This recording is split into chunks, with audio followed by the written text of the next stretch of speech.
ഇത് മുരിങ്ങയില കൊണ്ട് ഒരു വട ഉണ്ടാക്കിയതാണ്. ആദ്യം 2 ഉള്ളി ചെറുതായി അരിഞ്ഞെടുത്ത് അതിലേക്ക് ഉള്ളി, പച്ചമുളക്, ഇഞ്ചി പേസ്റ്റ് ഇട്ട് അതിലേക്ക് 1 സ്പൂൺ മുളക് പൊടിയും 1/4 സ്പൂൺ മഞ്ഞൾപ്പൊടിയും 1/2 സ്പൂൺ ചിക്കൻ മസാലപ്പൊടിയും 1/4 സ്പൂൺ ഗരം മസാലപ്പൊടിയും അല്പം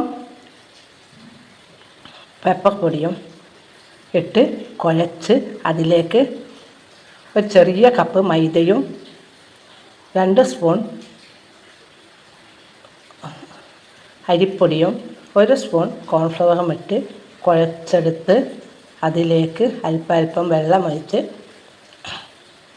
അതിലേക്ക് 2 പിടി മുരിങ്ങച്ചപ്പില അതിലേക്കിട്ട് കുഴച്ചെടുക്കുക. അതിനുശേഷം ഓരോരോ നുള്ളെടുത്ത് എണ്ണയിലിട്ട് പൊരിച്ചെടുത്തതാണ് ഈ പലഹാരം. ഇത് കറുമുറയാകുന്നു.